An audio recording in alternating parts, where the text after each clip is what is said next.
Education Associate for the Healthcare Billing and Management Association and your moderator for today's presentation.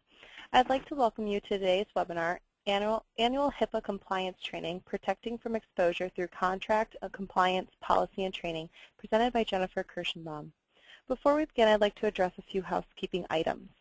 First, today's webinar will be recorded and saved on the HBMA's website, which you can access at www.hbma.org on the Education on Demand page. Check out this recording and other great online offerings we have available. Second, we encourage you to submit questions during the presentation. You can do so by selecting the Question tab on your control panel. This is located in the upper right-hand corner of your screen. Simply type a question and hit send. As time permits, we will answer questions from the audience at the end of today's program. And now I'd like to introduce you to today's speaker. Jennifer Kirschenbaum manages Kirschenbaum & Kirschenbaum PC's Healthcare Department and devotes her practice towards representing healthcare professionals and billing, coding, and credentialing professionals in all aspects of operations, including contract creation, regulatory compliance, litigation, licensure matters, audit defense, and as well as serving in general counsel capacity. And with that, I'd like to hand it over to Jennifer. Welcome, Jennifer.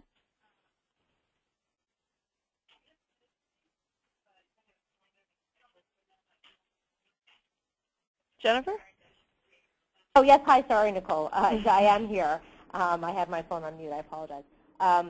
Thank you so much for allowing me to take some time today to speak on such an important and relevant topic as HIPAA compliance is.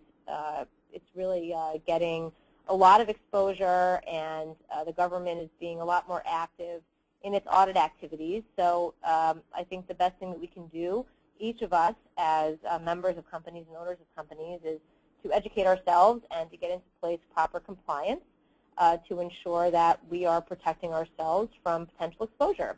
So today is a great opportunity to start 2015 off right by learning about our annual HIPAA compliance training, which is what we're going to go through.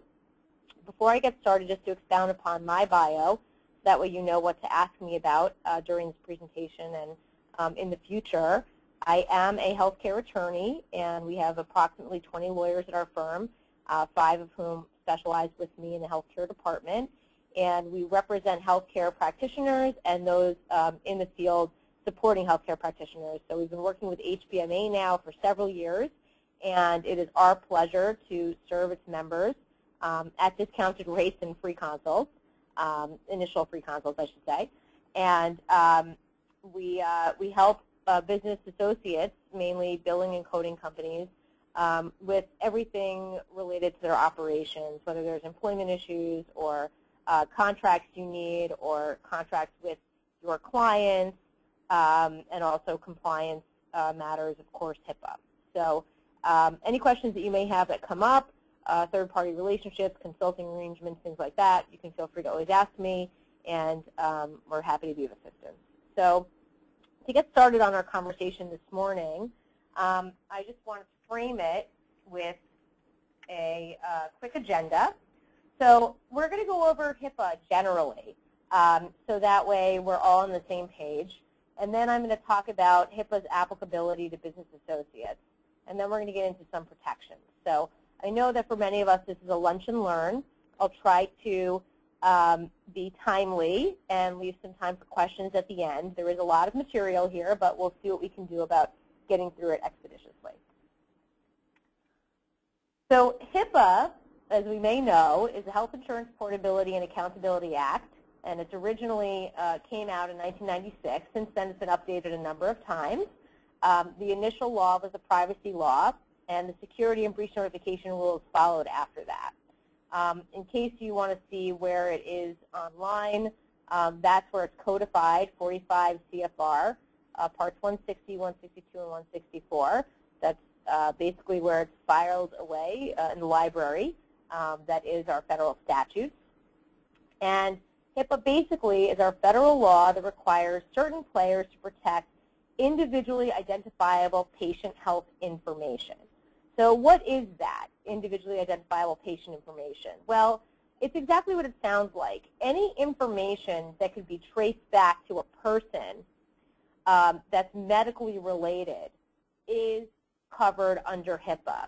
So for our purposes, whether that's a patient's insurance ID or license number or really unique procedure code with enough information that could be possibly traced back to a test case or something like that, that could possibly be covered. So it's a lot of information, certainly a picture. These are things that you all may be maintaining on file, on your own file to better serve your clients. And this is all what's going to be protected under HIPAA. Now, what gets a little bit more complicated here and why it's important for us to have a conversation, I'm sorry, it's one way, but for our conversation today is who's actually covered by HIPAA. And you'll recognize a notable absence on this list for business associates or billing companies or credentialing or coding companies. HIPAA specifically speaks to protections that have to be in place for this list: doctors, nurses, pharmacies, hospitals, clinics, nursing homes, health insurance companies are covered, health maintenance organizations, and certain government payers, of course, Medicare and Medicaid, are covered. So where are the business associates? Jennifer, why are you even bothering us with this lecture? You just told us that HIPAA does not even apply to us. Well, it does apply tangentially, and because of this, the exposure under HIPAA can leak towards a business associate, which is why it's imperative that we protect ourselves appropriately. So you don't see billing and credentialing companies listed as covered by HIPAA, but, and this is straight from the slide, the HIPAA privacy rule applies to covered entities. However, most healthcare providers and health plans do not carry out all of their healthcare activities by themselves. Instead, they often use the services of a variety of other persons or businesses. This is recognized by the government. The Office for Civil Rights is the arm of the Department of Health, federal level, that oversees HIPAA compliance, and they recognize that there are additional parties that allow covered entities to do what they need to do on the daily basis. So, does my business qualify as a business associate, and what does that mean for me? Pretty much everyone listening, because I've gotten a flavor for who is a member of HPMA, would likely qualify as a business associate. A business associate is a person or a company that performs functions or activities that involve the use or disclosure of protected health information. To give an example of who is not a business associate, an IT provider who comes in and only has very limited access to an EMR system or something like that may not be a business associate. But for those of us who are handling billing and coding work and credentialing work, we will likely be classified in every instance as a business associate. So functionality of the relationship is another test, and you can see here from the slide, the types of functions or activities that may make a person or entity a business associate specifically include, this is straight from the statute, payment or healthcare operations activities, as well as other functions or activities regulated by the Administrative Simplification Rule, which is the HIPAA law, basically. So business associate function activities include claims processing or administrative, data analysis, processing or administration, utilization review, quality assurance, billing, practice management, and repricing. So if we're doing any of these activities, and this is not an exclusive list, we will most certainly be classified as a business associate. So once we know that we qualify, we want to know what our requirements are as an operating business associate. And that's a very simple question to want to ask, and one that should be asked. So what the privacy rule states is that covered providers are allowed to disclose protected health information if the providers have obtained satisfactory assurances that the business associate will use the information only for the purposes for which it was engaged by the covered entity, will safeguard the information from misuse, and will help the covered entity comply with its duties under the privacy rule. So what does that mean? for our purposes for our annual compliance review?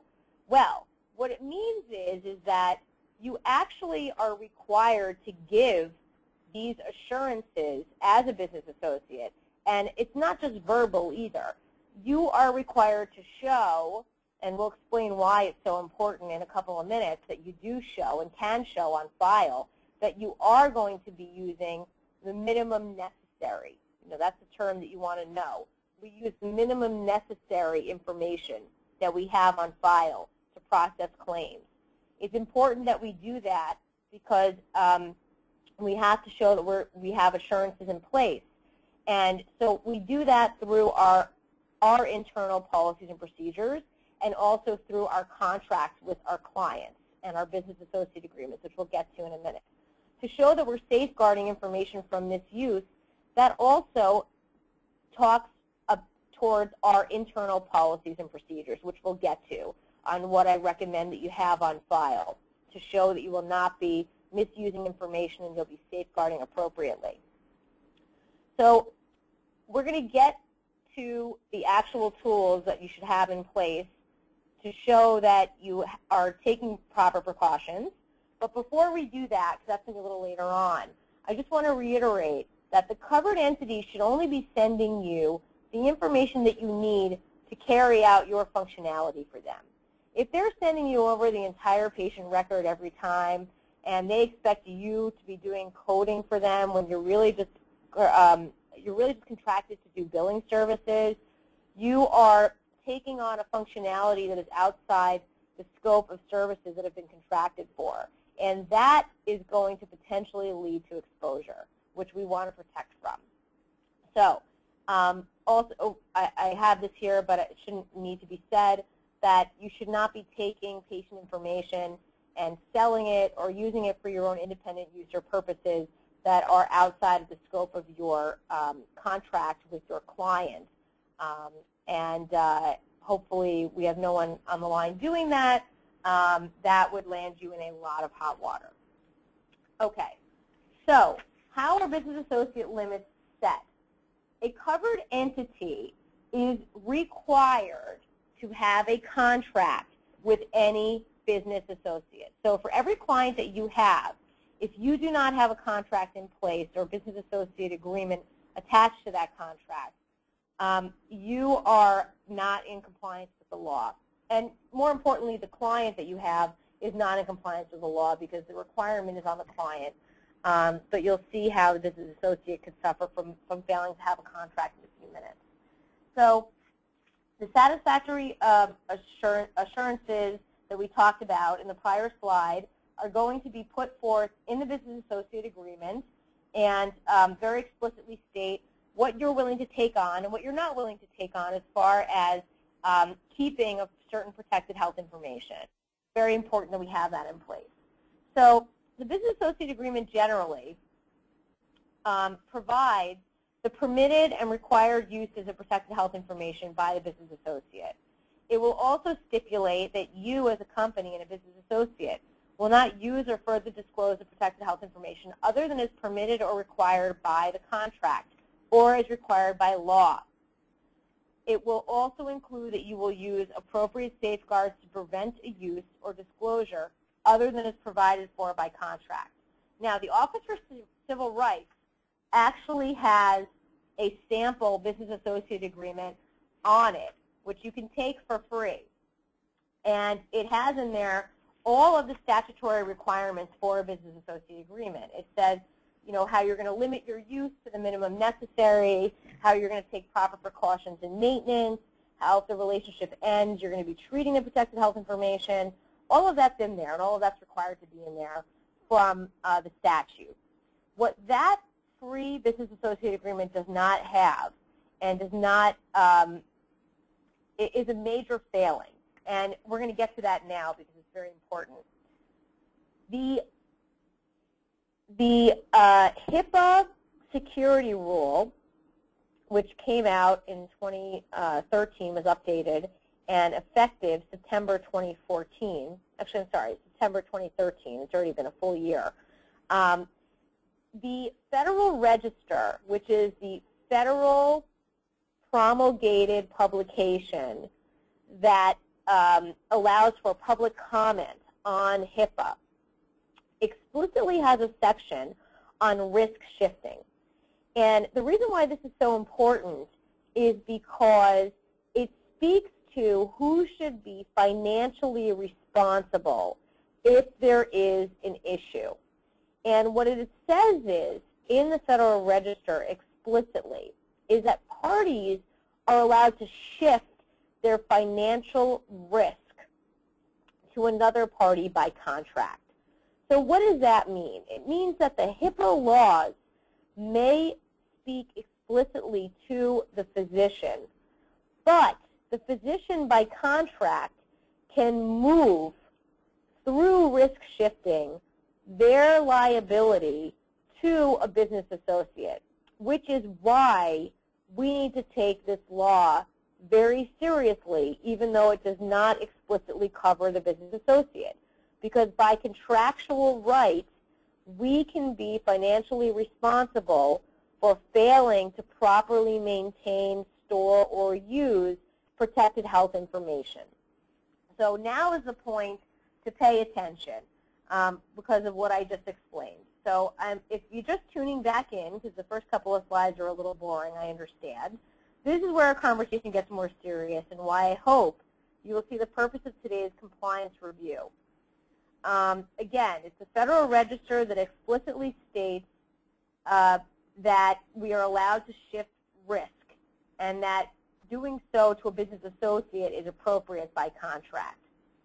So it's as simple as language stating, which you may accept, I am responsible for what I maintain and disclose, and you are responsible for what you maintain and disclose, and any failure to maintain or any breach in disclosure by you is your responsibility. That seems pretty fair, right? I mean, that's in layman's terms how I wrote it. There's another way that this language is normally adopted, and it's called indemnification. Indemnification is a legal concept that's enforceable in all states, and it basically just allows you to shift, again, the risk to another party financially. So the way that that will read is that I, ABC Billing Company, agree to indemnify you, doctor, and hold you harmless for any act or omission that I may have in my maintenance of protected health information on your behalf. Now that language will allow the doctor to point a finger at you and require you to take financial responsibility for any lack of compliance or proper maintenance of protected health information. So even though the HIPAA law doesn't explicitly extend to us, it does allow an extension by contract and allowing for risk shifting, which is why we need to be aware of what's going on. Now, I took a look, a fresh look recently in preparation for this webinar at the Office for Civil Rights website to see what's been going on recently, to see if we have had what I expect to be imminent, a recovery from a business associate. And the answer is no. I have not seen a direct recovery, nor have I seen a lawsuit against a business associate yet by a covered entity requesting for reimbursement. However, from the examples that I've picked, which are here on the screen, and I'm sure you're all reading already, you will see that those lawsuits are probably well on their way. I think that that's a very simple conclusion to find because, of course, no one wants to be held responsible when they can push the buck somewhere else. So these are recent examples of extreme exposure under HIPAA. New York Presbyterian Hospital had to pay $3.3 million and Columbia $1.5 million to the government because of a computer server error that allowed access to 6,800 patients' electronic protected health information. Now, I am not sure if they had internal IT or if they outsourced it, but I can promise you that if it was outsourced, we haven't seen a lawsuit yet, but I'm going to be watching this because I have a feeling that there will either be a private settlement that we don't know about or a very public lawsuit from the hospitals against the outside company, if there is one, related to failure to properly protect health information. And they likely would have a business associate arrangement in place with that, and that's where they would be able to shift potential risk and recover for the lack of security. Now, this other example is to show what could happen at your company if you're not properly securing information. There was a $50,000 fine against Hospice of Northern Idaho for a stolen laptop. Now, what the government said here on why they fined was that the practice, hospice, failed to conduct any kind of risk assessment or report the loss of information. It's not so much that it was stolen, it was that they didn't have proper procedures in place to prevent, and they didn't properly report when the laptop was stolen. So let's say that we allow some of our employees to work remotely, and information from a client is downloaded on a laptop or an iPad that goes missing. If we don't have a proper reporting system in place, or we're not holding our employees who are possibly working remotely liable for their acts or omissions, then the buck may stop actually at the company. And we could potentially have a problem at the company level and possibly financial responsibility that we don't want to take responsibility for, obviously, and we want to try to stop the bleeding at the employee who makes the mistake, and or possibly, deal with a proper reporting to the government, so that way we can forestall any potential financial exposure. So that's a clear example of stolen laptop. This was an interesting one because it was a health plan, and I always like to see them getting in trouble. So Affinity Health Plan had to pay the government $1.2 million because they returned copiers at the end of a lease without deleting the memory bank. And there were 344,000 individuals' information on there. So that was a massive fine for something that was very simple, failing to delete information off of copiers at the end of a lease. So you want to look around your company and think, where are the less obvious areas that I have protected health information, and we're going to make sure that we have that locked up and stored properly. A dermatology practice, $150,000 for a stolen thumb drive, same thing, failed to train employees, and we're going to talk about how we can do things to protect your companies from that situation. Okay, so I don't want to be or feel exposed. I understand, there's a lot of money that could be fined to a covered entity who may want to pass the buck to me, or the government may want to come after me directly if I'm not adhering to the protections that are required for HIPAA. So what do I do now, Jennifer? This sounds kind of scary. How much is it going to cost me, and what do I have to do? Well, the cost doesn't have to be prohibitive by any means, and there's a lot of things that you can do on your own, which we're going to talk about. So we're going to adopt proper protections through contract, compliance, and policies and training. And we're going to go through these areas, and then I'll leave some time for questions. So protecting through contracts. The first step in this is to have a proper services agreement. Now, in my conversations with members of HPMA, a lot of you are not thrilled with the service agreement that you have. You've worked with a lawyer who may or may not have specialized in healthcare. They put something together for you that's either overly complicated or too simplified and doesn't properly address what you actually do for the client. Don't settle for that. You want a document that clearly explains what your client should be expecting from you and what you will be willing to give to them, and of course documents appropriately, your compensation and things like that. So if you don't feel like you have that, and also you're not sure that you're properly protected by your contract, then it really needs to be reviewed, because your relationship and what you owe to your client is governed by your services agreement, okay? And if you're not comfortable with that, then you shouldn't be comfortable in your relationship with your client. For those of you who have a very big book of business and you're concerned about approaching clients with a new contract, you can just say you've switched counsel. You can send them out as a form document, and a lot of times you'd be surprised. Clients get them in the mail, they actually mail them back. Or you could send a service person out, or at the next meeting that you have, you just say, listen, we've changed our contracts, could you review it? We could get more clearly evidences of work that we're doing for you. So I wouldn't use that as an excuse to not have a proper contract in place. You can spruce it up a little bit in a way that your clients will be glad to have received an amended version. The business associate agreement, as we talked about previously, there's statutory requirements that have to be in it. There have to be discussion on who is maintaining what and how are we maintaining the protected health information, and then what happens if the agreement terminates. And those are straight from the statute.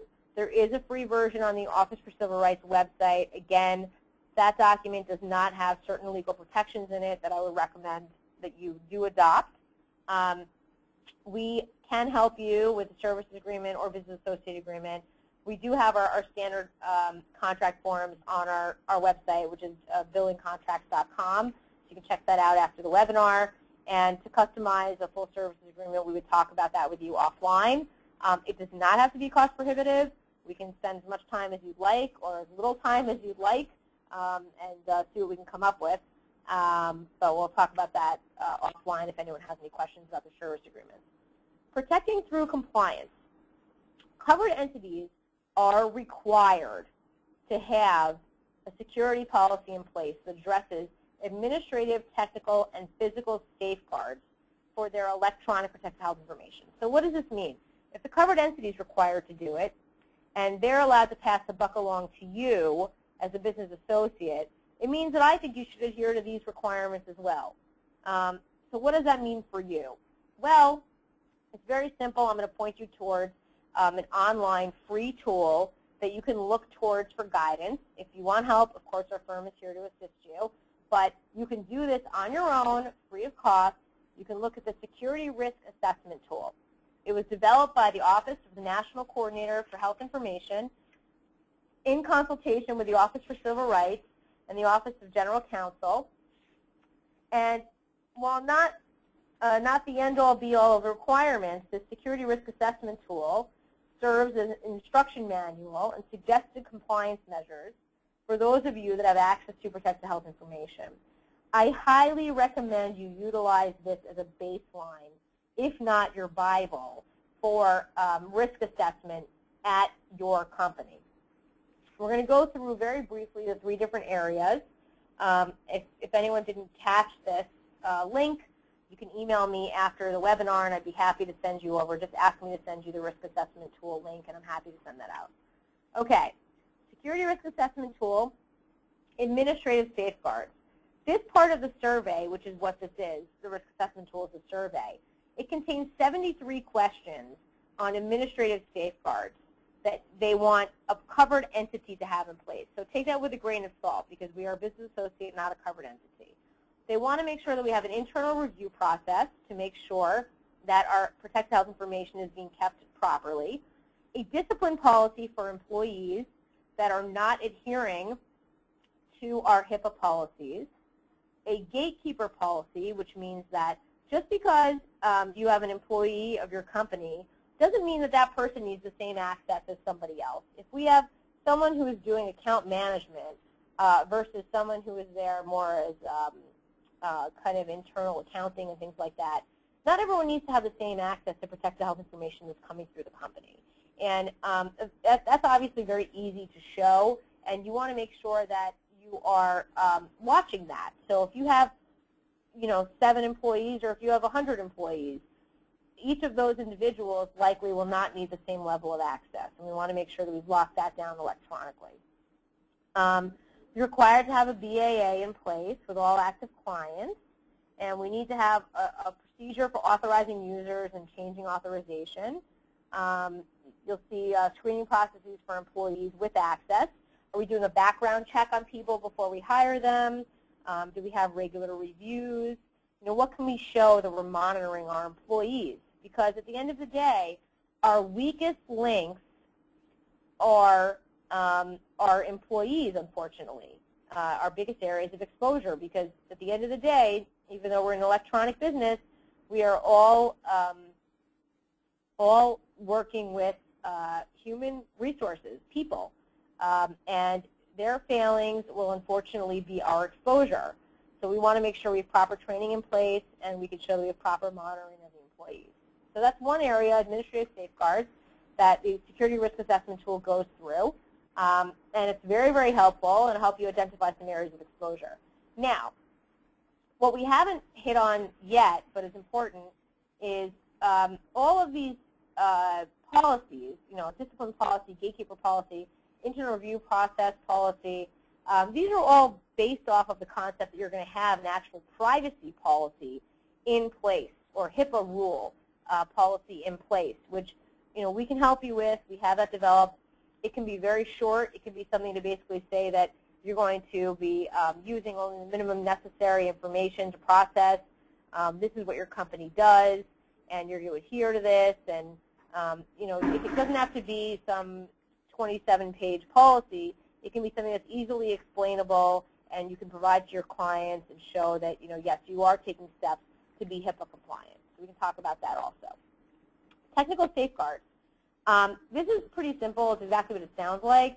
What measures are you putting in place to make sure that your information that you have on file is going to be protected? And basically these questions from the security risk assessment tool are related to access, security settings, emergency access. Backup procedures is huge. What happens if we have a server that blows out or there's a power outage? Are you going to be able to recover information? Obviously, this is not as important for you as it would be for a covered entity, because a covered entity would be a provider where patients are coming in, need access to their medical records, may have a medical emergency. But still, as far as ability to access your files, this is something that's going to be a question. Do we have automatic log-off? This is important, especially if you have remote workers. Many of us do not have clients coming to our premises, so it's not a question of being concerned of unauthorized access. But again, we may have unauthorized personnel that are floating in and out of our premises. We may have cleaning, sanitation, or whatnot, and we want to make sure that if we're doing the billing for a practice that sees Lindsay Lohan as a patient, her medical record is not accessible on our system and possibly sold to TMZ. So let's make sure that we have our safeguards in place, verification procedures, and encryption capabilities. This is especially important because we're emailing with our clients, a lot of us, and there's patient information that's in these emails. So we want to make sure that we feel really comfortable with our encryption standards, that we're working with an IT provider that knows HIPAA is spelled HIPAA. If they spell it HIPPA, like a lot of them do, you'll know right off the bat. That's the quickest way to test whether or not they actually have an understanding of the statute. It's not fail-proof, so don't think that that's all you need to do. But if they're spelling it wrong, then you certainly know that they're not on the right track. Okay. Physical safeguards is another area on the security risk assessment tool that's available for us to check ourselves on. And some of them are similar to the admin or technical, but basically, do we have actual key access to the space? How many people have keys to the space? Do we keep a record of our hardware and what we authorize individuals to utilize? If we have people working from home and they quit, do we make sure that we revoke their password access to the system immediately? Do we recover our data? Do we recover our hardware? What stays where? Do we have locks and cameras on our doors? So these are the types of things that the government wants to know if you've taken precautions to prevent against access through these types of systems. And these are standard. I'm sure they're not a surprise for anyone to hear. I do recommend that my business associates try to adhere to these standards and that they do look at the security risk assessment tool to take a measure on what they have going on at their businesses, so that way they can help shore up their controls for the new year. Policy and training. This is a whole other area than just doing an online survey of areas of exposure, but this is how we keep ourselves safe. So we want to maintain written policies on file that address the areas that we've just discussed. And I did mention already the need for a privacy policy on file, but in addition to that, we want to make sure we have a security policy that's a very simple document that talks about the administrative, technical, and physical safeguards relevant to your operation, which is actually the one that we have is a very short document, 3-4 pages, and it just talks about who has access and how we're going to have password controls, and employees working from home are going to be protected, things like that. So I want to talk about employer protection. How do I protect you, the owner or the manager of a company, from exposure from your employees? And if you joined us for our prior webinar on remote workforce, we spent a lot more time on this than we are going to today. And if you're joining us in Orlando, I will be there this spring talking about remote workforce on one of our concurrent sessions for HBMA, and we can get into this a little bit more. But for our purposes for today's HIPAA annual compliance review, I want to make sure that we're clear on things that we can have in place to protect us from our employees from HIPAA exposure specifically. So when we designate an employee that's possibly working from home, or even if they're working, working in the location or whatever, we are going to be delegating certain assignable tasks to them, presumably, maybe account manager, or they're going to be doing coding or whatever it is. We as the employer want to make sure that we are properly training that person for the position that they're being given. We have documents showing that that training happened, and that we are shifting our own responsibility for proper conduct onto the employees to the extent that we can if they're taking certain risks. For instance, taking a laptop home or asking for access outside of the office to protected health information. That individual may possibly be downloading some of the work onto their computer. Maybe their child is bringing the computer back to school or somewhere to study and it gets stolen. How do we protect ourselves from that kind of liability? Well, it's pretty simple. We do it through contract. And I'm not talking about a 27-page agreement that we have our employees sign off on. I'm talking about when you issue access or equipment to an individual, have them sign a one-pager that basically acknowledges that they're being given this responsibility and ability to work from home or wherever, with the understanding that they are taking on such responsibility and potential liability, and that they also have to report to you if there's anything that goes wrong. And obviously we would legally use that language up a little bit, but that's essentially the drift. And that's a very simple one-pager that we can put together and you can have on file and issue to employees. And it's incredibly important because if you don't have that in place, then as the employer, the buck really stops with you, which would be the case regardless. But if we do have this in place and it's the employee that fails to report the stolen laptop or the stolen thumb drive, and then later we hear about it because of a patient complaint, or the information turns up somewhere and it gets traced back to you, we can show that you did everything within your power and you have complied. Now, what will that do for you? There are statutory damages that are available the government may impose against the covered entity, or if they wanted to, I believe that they would be able to extend it on to a business associate. So that's pretty scary. The only times, if you think back to the slide that we did about 20 minutes ago on areas of exposure, that there have been fines imposed are pretty much where there was nonchalance or disregard towards the responsibility for maintaining HIPAA information. So that should make you feel comforted to know that if you're actually making some sort of an effort to protect protected health information that's transferred over to your company, the likelihood of you being fined or having financial exposure is pretty low if you can show that you trained and you documented appropriately. You would have that as a defense. So it's very important in my mind for you to have the proper paperwork on file. Similarly, if we were having an employment discussion on when is it proper to fire and how do you hire, with employees it's all about documentation. So you want to make sure that when it comes to HIPAA, you are properly documenting your compliance and you have it in your employee's file, and you could produce it if, God forbid, something were to go wrong. So we want to train on a regular basis. Many of the HBMA members that I've spoken with, they make sure that they do not allow an employee to access the system unless they have had proper training. And I applaud all of the HPMA members who stick to that, because you do not want to get someone started prematurely before you have, number one, really done a background check on them, and number two, until they've signed off on your proper policies and procedures that you should have in place. And number three, they've been trained, and you can document that they've been trained appropriately. If you're not interested in doing training on your own, which you should be able to do once you have policies in place, then you can certainly contact me, and I'm happy to assist you with that.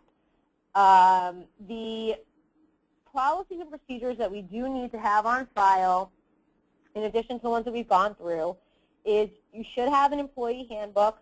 If you have less than 50 people, you do not have to adhere to the FMLA, which is less standards for you. But an employee handbook should have a code of conduct in it that would apply to maintenance of HIPAA information, but also general conduct of employees. And then in addition to that, we have our HIPAA-specific required documents that you should have on file. You should have a privacy rule on file. You should have a security rule policy on file. You certainly should have protections against your employees and any errors that they're going to make. You should have that on file as well. So there's a whole list, and if you were to check out the billingcontracts.com website, you'll see that absolutely you'll have a lot of options on there and some additional documents that we recommend you trade on and things like that. So because we're doing a lunch and learn session today, I'm going to take a number of questions. Before I do that, I'll put on our resources page. I hope that you understand why this is such an important topic for us to go through, especially at the start of the new year, because I really do believe that there's going to be a substantial uptick in oversight. And the main reason is that the government agency responsible for overseeing HIPAA, Office for Civil Rights, was given a new mandate a year ago that they are required to fine for any willful misconduct. Any individuals that are affected or impacted by the HIPAA rule that are just not trying to comply. They don't have any policies in place. They're emailing without consent. They don't have any encryption in place. These individuals and companies will be the target of an audit and potential fining if there is a complaint made, or if the government somehow catches wind of conduct without proper procedures in place. And the reason is because they can fine now. The mandate of this agency has changed from being very cooperative to required fining. So they're more in line now with Medicare and other government players that really don't play nicely. So it's very important that we do what we can to protect ourselves, because a penny wise, pound foolish. The preventative here is much more reasonable, and you'll sleep better at night than having exposure and potentially worrying about financial ramifications of that type of exposure. So you can feel free to contact me with questions that you have on this after the webinar. Policies and procedures are available again on billingcontracts.com. I'm going to go to our questions now and see what we have. Do you have a certain entity that you recommend to help with HIPAA compliance and training? I've been looking into them, and there are a lot of options, but they all appear so different. Well, it's really tough for me to comment on that. Thank you for the question, because there are so many companies out there that offer compliance and training, and unfortunately, unless you've vetted them appropriately, I can't really speak to who does a great job. I think that I would look towards the HPMA organization for recommendations, certainly, because I've met some incredible, I don't want to call them vendors, but they are, some of them are vendors, through HPMA that really pride themselves on proper compliance. So I would say that you really just want to do your due diligence before you commit and pay money out towards someone assisting you. Certainly law firms that are familiar with the actual statutory requirements.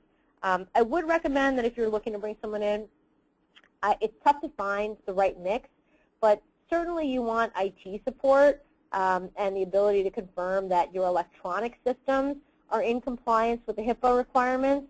So you normally would have to get someone to help with the compliance end and then also with the IT I haven't seen a great package offering both. Normally, when our firm gets involved in a full review, more than just policy implementation and things like that, if we're actually brought in for a full assessment, we do bring in an IT company as well that has is a reputable company in the industry and can look at encryption requirements and help get that standard up. So I would just recommend that you go by recommendation and you look for someone who's in your marketplace that is not going to be cost prohibitive for you, of course. And I would certainly recommend using someone who's part of the HPMA network. Additional questions that we've received. Let's see. Is there a specific recommendation on how often HIPAA training should occur? I would recommend that anytime you're onboarding a new employee, you train that individual. And then I would recommend that you do HIPAA training on not less than an annual basis. Now, you also don't want to establish a written standard on how often you're going to be doing it, just in case things get really busy as they do and come up. You don't want to miss a self-imposed deadline. So you don't want to put in place or anywhere in your paperwork that you will be training annually. But I recommend that you do. And anytime there's a change in the regulation, of course, you want to train on. But that doesn't happen very frequently, so you really aren't going to have to worry about that. And again, once you adopt proper policies and procedures, and assuming that you're working with a partner that is going to explain them to you, you likely will be able to do your training in-house, and you will not have to bring in an outside vendor because you're going to have everything there right at your fingertips, and your policies and procedures are hopefully going to be very simple, and you'll understand why they're in place. And when we do a policy procedure manual on something like HIPAA, we try to make sure that it's a living, breathing, usable document, not one that you're going to throw on a shelf and not understand why you paid for this, and you're only going to take it out if you get in trouble. That's not the purpose of it. The purpose of it is really to have a procedure manual where when something goes wrong, that's the first thing you pull out, and you say, okay, well, Steve really should have reported this to us. What happened? And you're going to use that manual to trace what steps the individual should have taken, and you're possibly going to use that to cite, employee misconduct or possibly termination. And we expect you, the hope is, I shouldn't say we expect, the hope is that you're going to utilize the documents once you get them. And if you're not and you need to be retrained on them, you can always call our office. Okay. Recently there have been conversations regarding encrypting data when at rest. What is your opinion? Well, I have to say, there are not specific requirements in place on what level of encryption, by statute I should say. There certainly are a lot of industry conversations that I have been privy to on, oh, this is not high enough, or this is not, or does Google have proper encryption, or Dropbox, or what can I use and what's appropriate. The statute does not explicitly state this level is high enough, this level is not high enough. So you do have a lot of leeway there. It basically is just if you're taking measures to make sure that the information you're sending is not readily accessible. And the other thing is that you should be delegating this responsibility. Unless you are have a second job in your own company as IT expert, you really want to be working with an IT company that's going to take on the responsibility through risk shifting, which we talked about already, for your HIPAA compliance in encryption. So how do we do that? Well, you as a business associate, you can have a business associate. You can contract with another company and say, we're hiring you to make sure that our encryption is appropriate. And if it's not, we want you to take responsibility. Now, some companies will say, phooey, we're not doing that.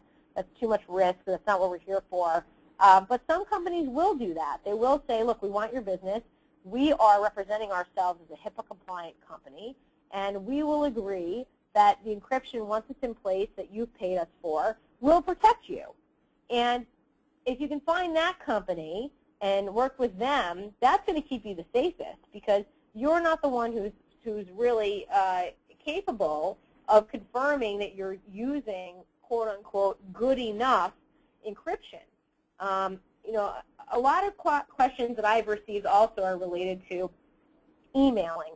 And again, same answer as I just kind of gave. What do I need to do? Do I need to upload to a third-party site? Who's secure enough? If you're on my listserv, which I do twice a week, every Tuesday and Thursday, I send out a Q&A to the community. And we had an exchange recently, a couple of weeks ago, on email. And we had some comments from some vendors that are on the list as well, talking about which sites are available to use for uploading and for email. And even on that conversation, you could tell there's a lot of dissension. There isn't a clear answer. It's really just what you feel comfortable with. Now, one area that I didn't get into, but I think is incredibly important before I wrap up, and if anyone has any additional questions, I'm happy to take them, is your clients, the covered entities, they come to you with a lot of questions, and they want your assistance in operational issues, like this. What do I need to do to email with patients? They might ask you that, or they're going to ask you, is this okay for me to send out to the client, to a patient? You're going to get questions that are really more in the legal realm. This is a really easy way for you to get yourself in a lot of trouble. And in the conversations that I've had with a lot of HPMA members and other presentations I've done for the organization, we've talked about whole conversations on service contracts and what you should be limiting yourself to. The less you deviate from your core service, the more protected your company will be. So I just want to be really clear. I have an HPMA member who's also a client. They sent me out on the New York State is implementing an out-of-network law that's coming into play this spring. And they said, Jennifer, can you just look this over for us? We want to send this to our client.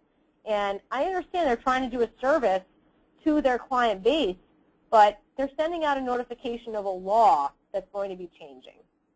That's really risky. You are now taking yourself out of the role of billing or coding company, and you are putting yourself at risk for deviating from your core. So that way, you're trying to be helpful, I understand, but you're certainly putting yourself in an area of increased exposure. So one thing that I'm trying to express to you here towards the end of our talk is make sure that you don't dabble and stick to exactly what it is you're contracting for. I have a follow-up question on the billing database when it's at rest. We have multiple layers of access points to get through, but I don't believe our data is encrypted when users are not logged on and system is at rest. Well, the answer that I would give you is I'm not really sure what you're getting at here, but you have multiple layers of access points, meaning I'm assuming that you have password protections, and it's very difficult to get into your actual system. And then you're saying that you don't believe that your data is encrypted when users are not logged on. Well, there's no requirement that I'm aware of in the law that requires for that to be the case. However, again, I would say that you want to make sure that you're comfortable, that your IT provider is comfortable. Really, you want to put it on them that your system is secure. I wouldn't take it upon yourself. It sounds, though, that if your data can't be accessed and you have encryption in place when you're sending and receiving, arguably you would be in an appropriate situation. But again, you would want to double check with your IT provider and make sure they're taking on that responsibility. So I think I've gone through most of the points that I wanted to talk about today. I'm available for any questions anyone may have. You can email me this is my email address. I'm happy to be of service to any HPMA member, and I look forward to seeing many of you in Orlando. Nicole, I think I can turn it back over to you at this point. Yes, thank you, Jennifer. I appreciate your presentation. As we approach the end of the hour, I'd like to thank you all for participating, and once again, thank you, Jennifer. Please remember to visit the HBMA website for a recording of today's presentation. And if you have any additional questions, please contact us at info@hbma.org or feel free to reach out to Jennifer directly. Thank you all again for attending, and have a great afternoon.